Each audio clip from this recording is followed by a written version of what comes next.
in this Into the Outdoors at Home edition.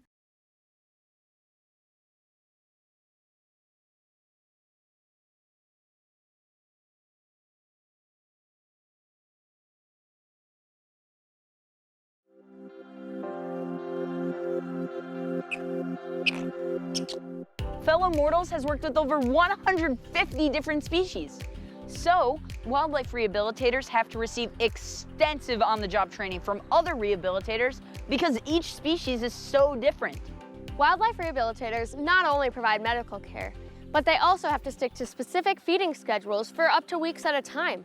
They have to keep the facilities clean and educate people like us who bring in wild animals for their care. And they raise the money to pay for everything, often from donations. It's more than a full-time job, but wildlife rehabilitators do it because they care for the wildlife and want to make the world a better place. Let's meet some of the staff and volunteers here at Fellow Mortals Wildlife Hospital in Wisconsin. Let's go.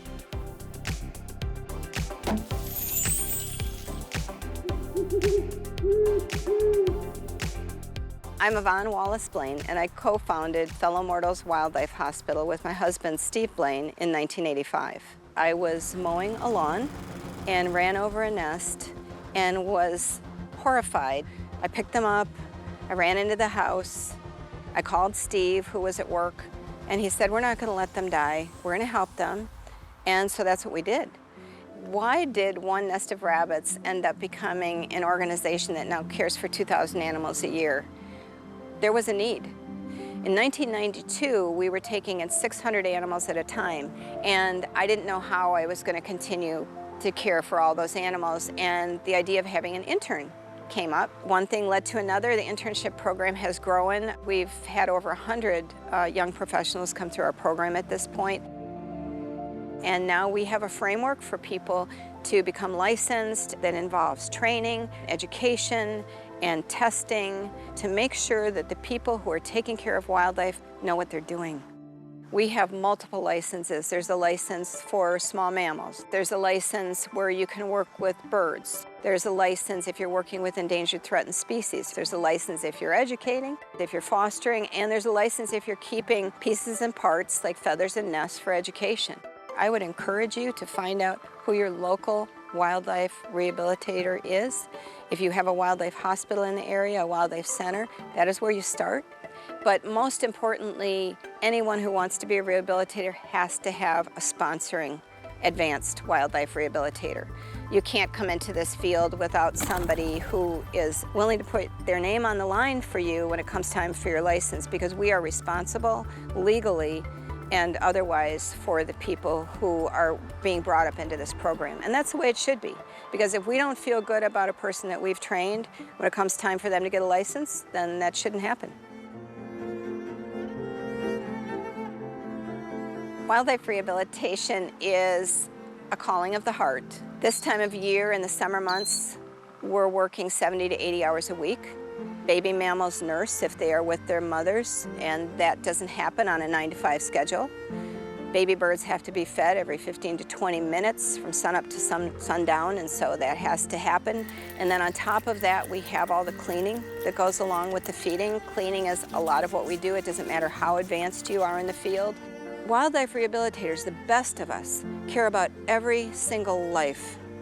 And we are going to give every single life the respect it deserves. So my greatest hope is that that continues in this field, and that we never lose sight of the fact that we are dealing with a very special, fragile being that we are honored to be able to care for a short period of time.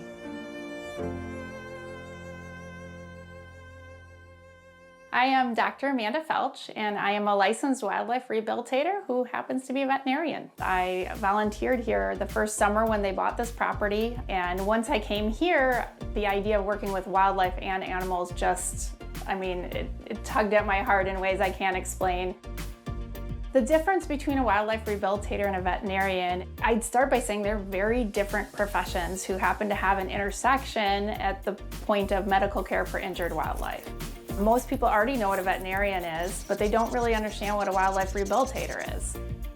You have to be able to identify species and know their natural history, so when people call, you can let them know if it needs care, first of all, and if it does need care, how to provide that.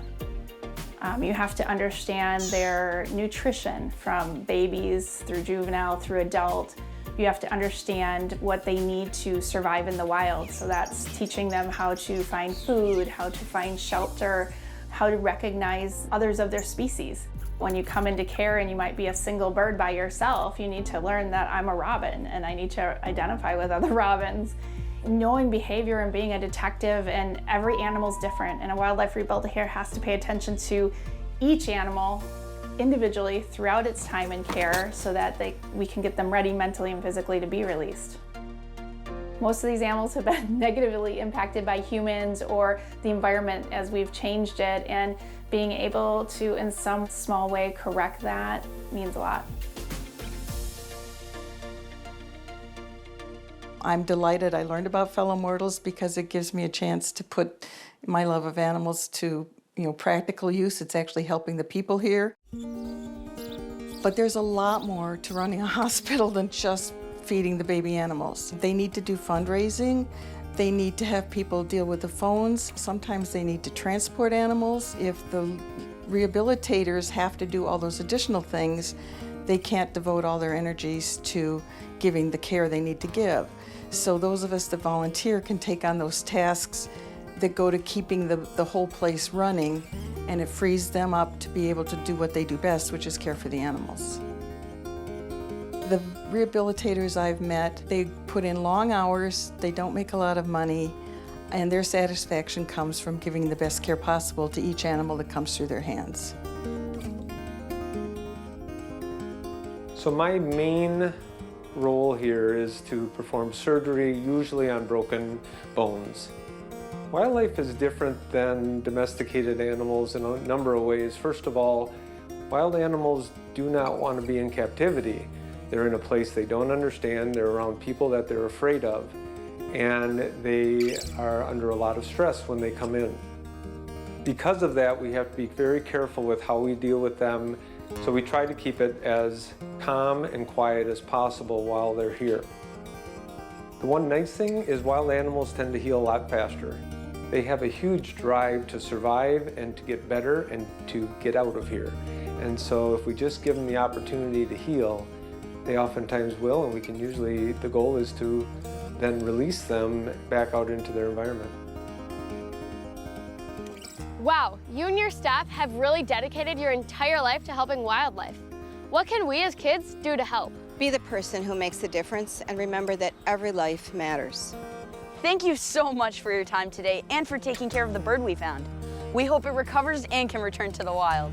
That's the goal. Goodbye. Thank Bye. you. Thank you.